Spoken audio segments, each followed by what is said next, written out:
So I think we can just do this and hit it once more for good measure. No, here. And there. Come on, jump drive. There. Okay, that did it for sure.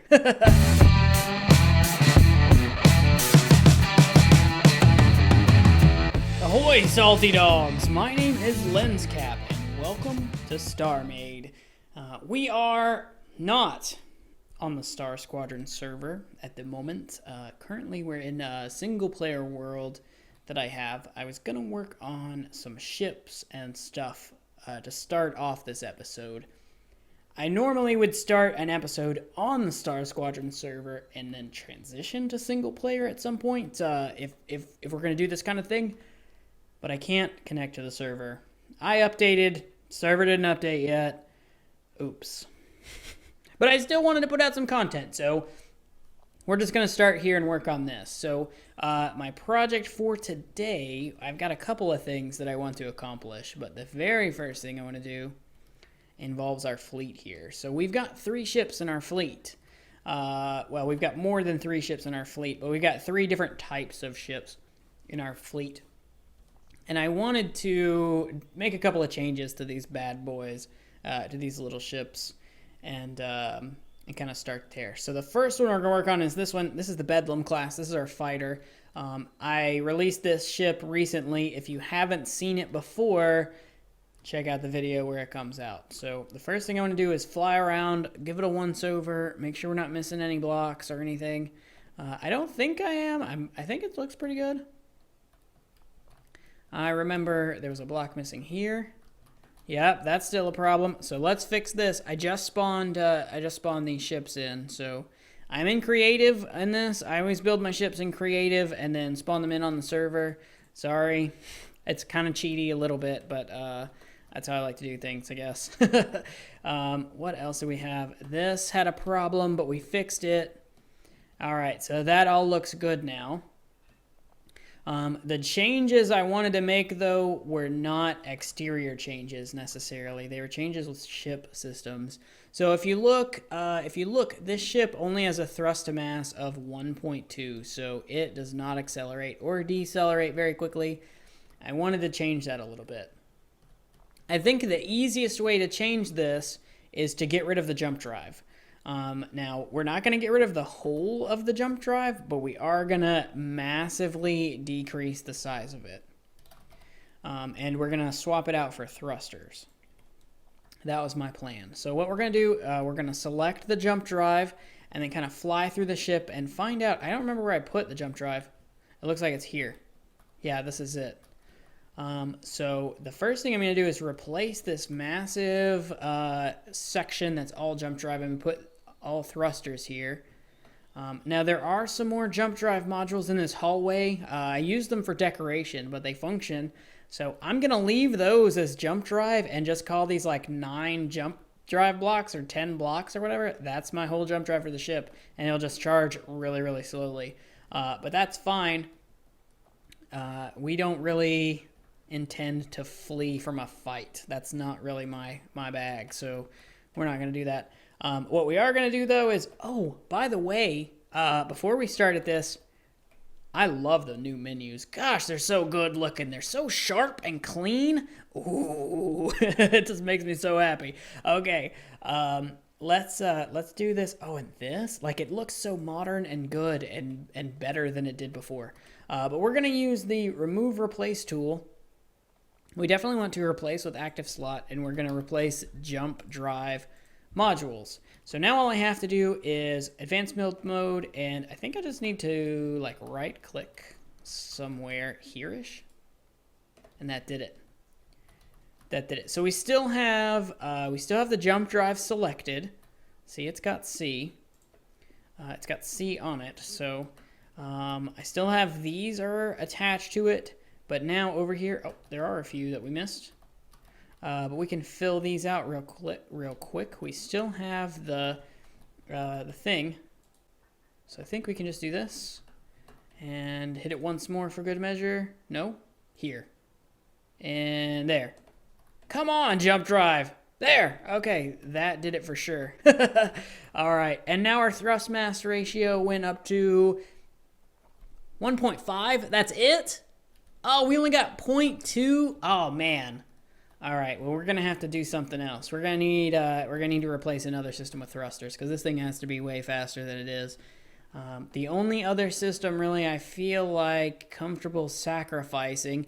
So we don't want to get rid of the guns. We can't sacrifice the guns. We could get rid of the radar jammer, but that's only one block. Like, that doesn't actually help us out any. The anti-jump, the jump inhibitor. But I'm using it as kind of a decorative block, so I don't want to get rid of the whole jump inhibitor. But that could work, actually. If we got rid of the jump inhibitor blocks that you can't see and just left the ones that were decorative, then our jump inhibitor is still functional, but maybe not as functional. But that's okay. So let's do this. Let's see. What's the easiest way to do this? If we just... oh, we got to reset this. We can still do jump, but this time we need jump inhibitor modules and replace with current slot. Okay, this way. So I'm doing it this way so that I don't accidentally remove a block I want to keep. We should put something here to hide that, but we'll do that later. So now I can just kind of float through and like spam my right-click mouse button, and that way I don't lose anything important. Can I get rid of some more of these? I think pretty much this layer can all be switched out. And I'll have to do the same thing on the other side as well. And I think all of these too. Yeah, any on this like slice or whatever can as well. Okay, so let's get rid of all of these. And we want to do this on the other side too. So let's look at this side. Kind of the same deal. Maybe I get lost in the ship a little bit. Okay, the same thing over here. We need this one, but this one can go. So that's 3 from the edge. Is that the same over here? Oh, it's only 2 from the edge over here. Oh, so we can get rid of an extra one here. Okay, cool. Cool, so we can get rid of this block. Yes, so we can get rid of this block and then leave 2 and then this one and then any of these we're good to remove. Nice. Okay, so we're gonna do that. Let's see what kind of thrust to mass ratio we get once that's all finished. 1.6. Dang it, man. This is not a very effective way to do this. We're going to have to find some other way to load this place up with thrusters. I guess we could throw thrusters in this spot. I don't mind doing that. Now, one thing, though, I do mind, we're going to need some dark gray hull because I hate these thruster plumes. Like, I don't know. I mean, they're useful and stuff, but they mostly just get in my way. So we're gonna turn that thing off and put that there. One other thing I noticed while I was doing this is that this part right here is really kind of weird. So we want to clean this up some. I think maybe something happened with symmetry at some point, and then I never went back and fixed it. So we're gonna go ahead and fix it now. I do not have symmetry on, so that's good. We're going to need caps. We're going to need power capacitors. And to fill in this garbage with those as best we can. Not there. And we'll just put them basically everywhere that doesn't have a block currently. So there's a lot of good places for these to go. What about there? Can we put one there? No, because you can see it from the outside. So, okay, but that's going to clean that up pretty good. Okay, so yeah, that looks much better. And we got a little bit more thrust to mass out of it. I mean, that didn't accomplish nearly as much as I had hoped, but we got something. So anyway, guys, I have been trying to log into the Star Squadron server and finish this episode for like 3 days now, and this is just as an aside. Every single time I have launched StarMade for the last couple days, there has been an update, which is awesome. I'm not complaining about it, but it means that we got to update the Star Squadron server, and that never appears to be convenient for me, at least not this week. So I guess this episode is going to be one mostly in single player. Which is fine because I have a new project we want to start on. So let's start by spawning in a cargo pod because we're going to need one of those for that. So we're going to go into the catalog. We want cap pod. Let's just search for pod. Nope, that's not going to do it.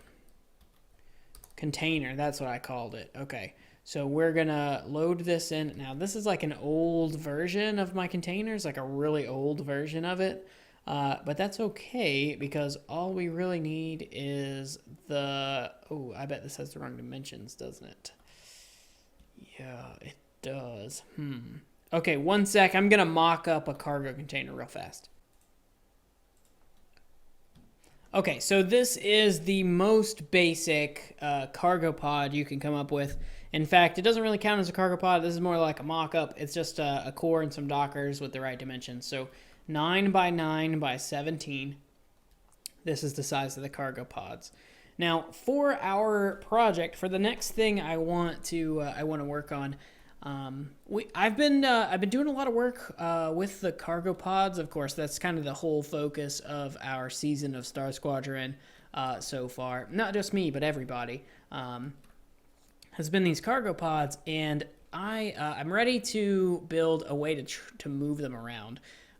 As it stands right now, we've been working on the hub pub lately, and I've been moving those cargo pods that I have there just manually, just hopping in the core and flying them around, and they're the most garbage spaceships. They have like 2 reactors and 2 thrusters, and they're just so slow that they're basically worthless. So I'm thinking what we want to do is build a forklift, and by forklift I mean a small craft that can grab the cargo pods and move them from one location to another.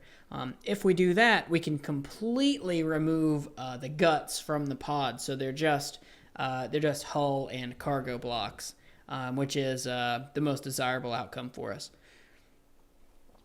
Now, I don't want just any forklift, and a couple of guys on the server already have forklifts that they've made. Sven has a really great one. Robin Shield has a great one.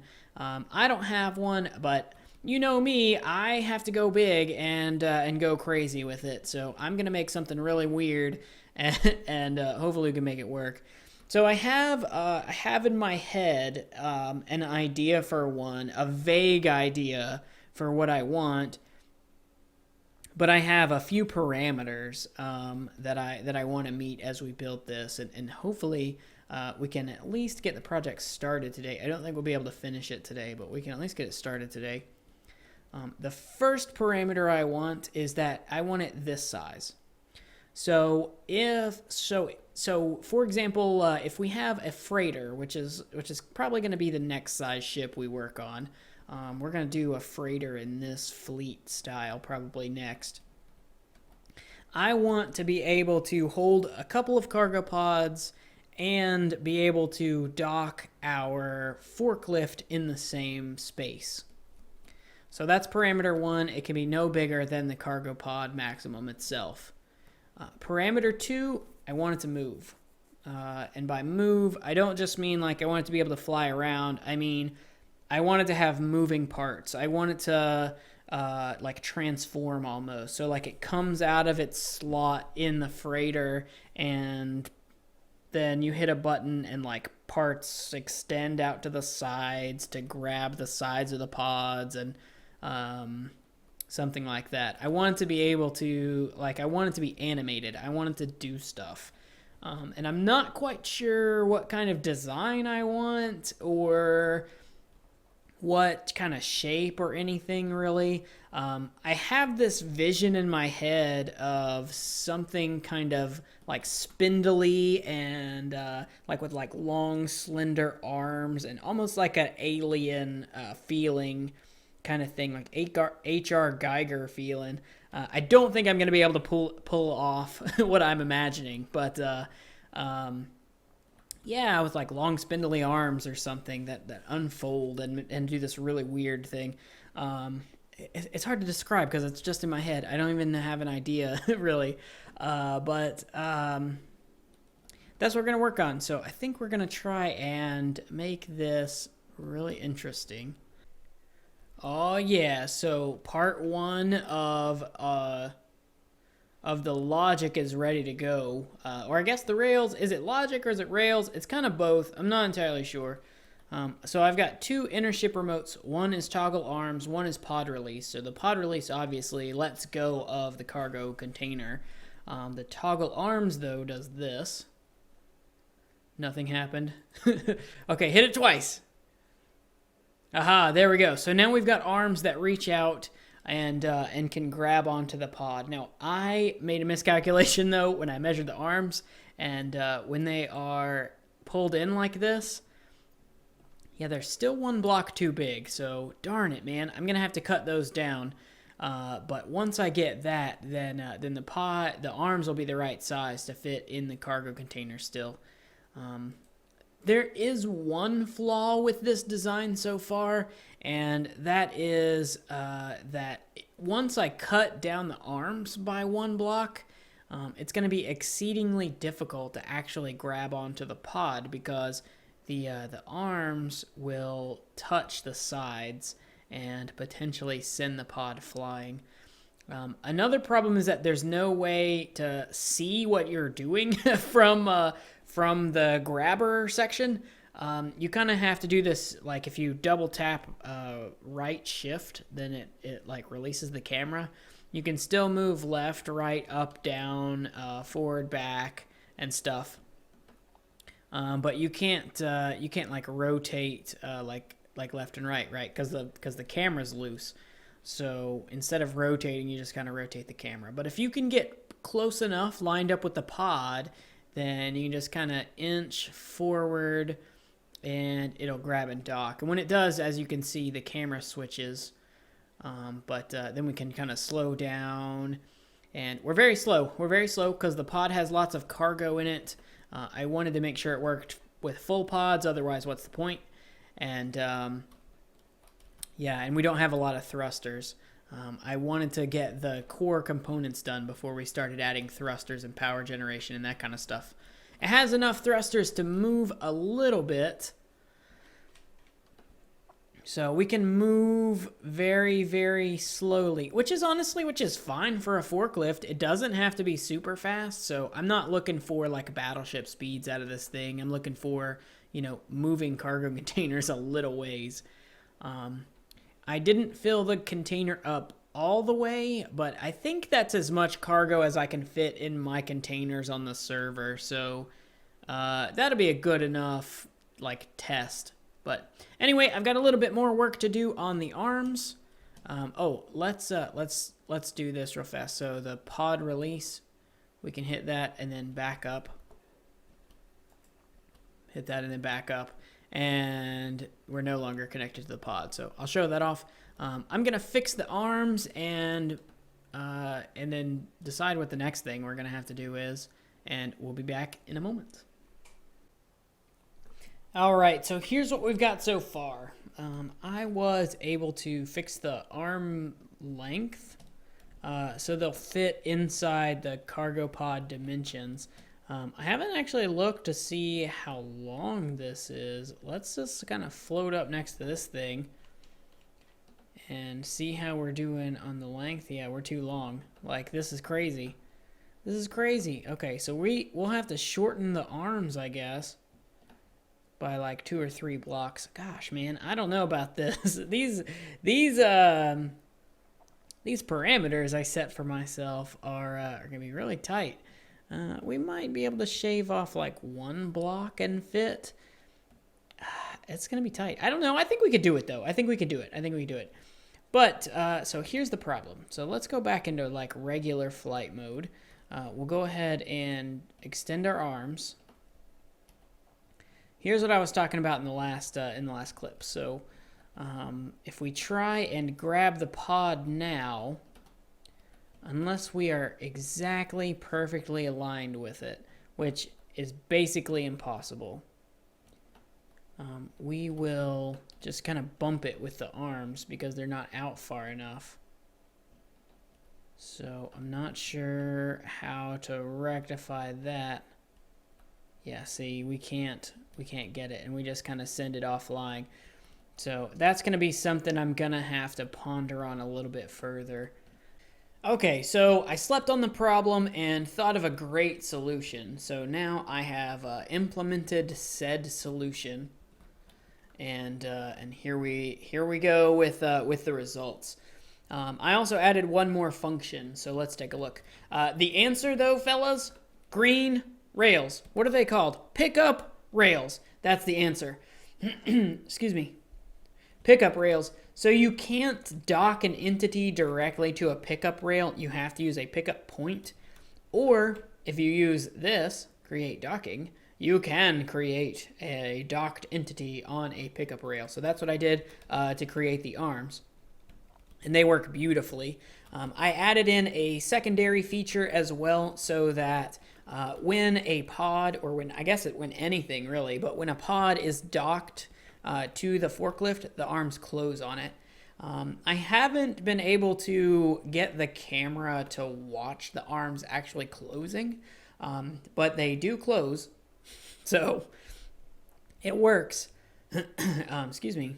So, but let's check it out. Oh, and I have this scaffolding over here to make sure that when it's closed up, it fits in our dimensions. It does, and there's room for a shell above it. And below, I've got like 3 blocks of clearance, and it's quick enough if we do the double shift thing, right? So we can see what we're doing. It's not super fast, you know, but it does move the pod even when it's full. I don't have any rail mass enhancers on this, but I don't feel like I need them because, you know, nothing moves but the arms, and the arms are not very heavy. They're just hull. We'll have to change the colors out on the arms once we skin the thing, but I'm not sure what the skin is going to look like yet. Okay, let's do this. We're going to release the pod and back up. And as you can see, you know, we got plenty of clearance on either side. We can dock again, release the pod again, and there we go. Now we're really fast when there's not a pod attached, so that's the thing. Looks like we bumped it, but we can go grab it. My only complaint really is that there's this logic conduit right in our face while we're steering this, so we may have to put a camera on it somewhere. But we could put one like here or something. That might work. It is nice to have this camera to be able to line up with the docker on the cargo pod, though, if necessary. I don't know what that sound was, but anyway, let's check it out. So the mechanics are basically the same. We have the pod release button. We have the toggle arms button. And so it'll collapse. It fits inside the same dimensions as a cargo pod. And then it expands to grab one. So that's pretty cool. I think it worked out very, very well. And then of course when we dock to a pod, let's see if we can do it in this view. But when we grab a pod, this will let us, maybe, this will let us see. Yeah, no, it zoomed all the way in. Yeah, you can kind of tell, like, the arms clamped around it. So, anyway, guys, that's going to be all the time I have for this episode. Thank you so much for tuning in. If you liked the video, don't forget to hit that thumbs up button, and we'll see you in the next one. Stay tuned.